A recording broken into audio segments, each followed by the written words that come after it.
Good morning बच्चों। आज हम वर्कशीट 87 आज की वर्कशीट में हम संविधान निर्माण का रिवीजन वर्क पार्ट 3 करेंगे।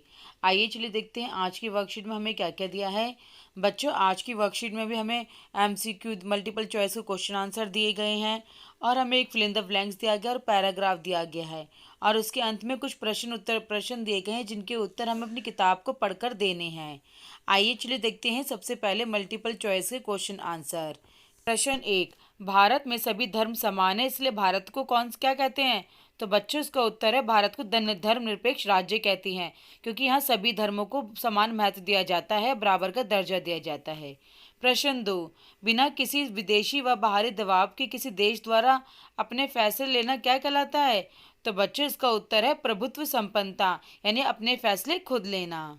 प्रश्न 3, देश में लोगों का आपस में परिवार की तरह रहना क्या कहलाता है। तो बच्चों इसका उत्तर है बंधुत्व, कि सभी लोग मिलजुल कर रहते हैं।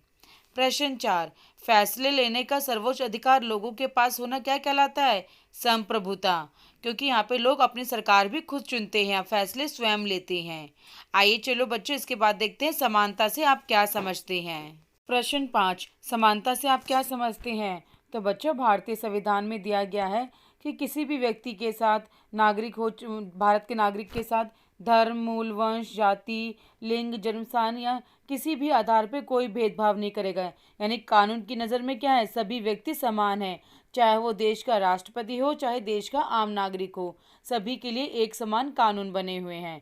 इसीलिए हम सब भारत के सभी नागरिक क्या हैं, समान हैं। आइए चलिए बच्चे इसके बाद एक पैराग्राफ को पढ़ते हैं। किसी भी संविधान की तरह भारतीय संविधान भी यह नियम बताता है जिसके अनुसार शासकों का चुनाव कैसे किया जाए। इसमें स्पष्ट लिखा है कि किसके पास कितनी शक्ति होगी, कौन किस बारे में फैसले लेगा, और साथ ही संविधान नागरिकों को कुछ स्पष्ट अधिकार देकर सरकार के लिए लक्ष्मण रेखा तय कर देता है कि सरकार इससे आगे नहीं बढ़ सकती।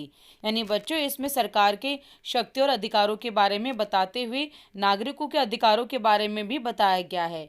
आइए चलिए देखते हैं प्रश्न 1, भारतीय संविधान सरकार के लिए कैसे लक्ष्मण रेखा है। तो बच्चों इसका उत्तर दूसरी लाइन में है, क्योंकि इसमें स्पष्ट लिखा है कि किसके पास कितनी शक्ति होगी, कौन किसके बारे में फैसले लेगा, यह संविधान में दिया गया है। तो यानी कि क्या है, संविधान की लक्ष्मण रेखा है। अब प्रश्न 2, देश के प्रत्येक नागरिक विकास में संविधान कैसे महत्वपूर्ण भूमिका निभाता है। क्योंकि बच्चों साथ ही संविधान में नागरिकों को भी अधिकार दिए गए हैं कि सरकार कैसे चुनी जाए और सरकार किन फैसलों में जनता के आगे नहीं बढ़ सकती। तो इस प्रकार प्रत्येक नागरिक देश के संविधान के विकास में महत्वपूर्ण भूमिका निभाता है। बच्चों देखते हैं लॉन्ग क्वेश्चंस। भारत पंथ निरपेक्ष राज्य क्यों कहलाता है।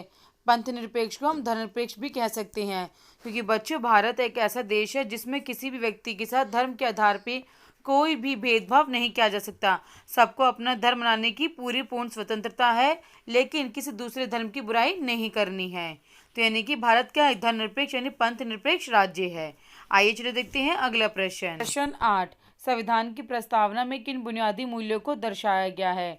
बच्चों जैसे कि हम सभी जानते हैं संविधान की प्रस्तावना में न्याय, स्वतंत्रता, समता, बंधुत्व, धर्मनिरपेक्षता यानी कि पंथ निरपेक्षता, गणतंत्र, लोकतंत्र, इन सभी समाजवादी, इन सभी बुनियादी मूल्यों के बारे में बताया गया है। प्रश्न 9, भारत में समानता को बनाए रखने में आप क्या योगदान देंगे। बच्चों हम भी एक सक्रिय नागरिक के रूप में योगदान दे सकते हैं।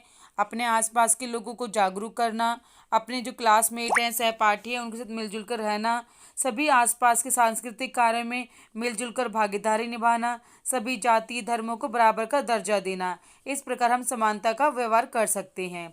आइए चलिए प्रश्न 10, संविधान के बुनियादी मूल्यों को आप किस प्रकार अपने दैनिक जीवन के व्यवहार में ला सकते हैं।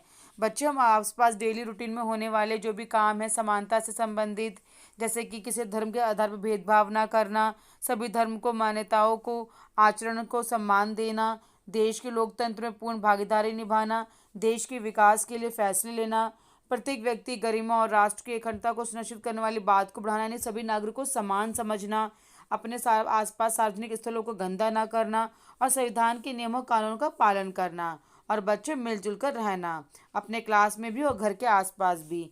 बच्चों अगर आपको हमारी वीडियो पसंद आए, समझ आए तो इसे लाइक और सब्सक्राइब ज़रूर करें। Thank you.